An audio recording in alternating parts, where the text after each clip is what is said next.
ఒక్కడెవడో తెలుసుకో, ఆ ఒక్కడిని నీవు ఆరాధించమని చెప్పాడు ఆయన. ఆ ఒక్కడెవడు అని అంటే వెతుకగా అన్ని గ్రంథాలు వెతుకగా అన్ని గ్రంథముల ప్రవచనముల ప్రకారం మన పాపముల పరిహారము కొరకు మరణించిన వాడు, మరణముని గెలిచి లేచిన వాడు యేసు ఒక్కడే కనబడుతున్నాడు. రెండవ మనిషి ఎవడైనా కనబడితే అప్పుడు ఆలోచిద్దాం, మనం మీటింగ్ పెట్టి, అరే మరి రెండవడు ఉన్నాడు కదా, ఎట్లా సగం వీరిని సగం ఆయనను ఆరాధిద్దామా అని ఒక కమిటీ వేద్దాం. కానీ ఇప్పటిదాకానైతే వందల సంవత్సరాలు భక్తులందరూ వెదికారు.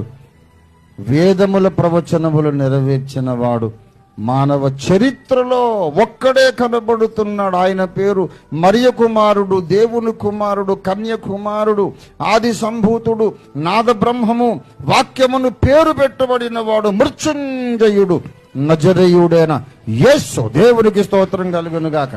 హల్లెలూయా.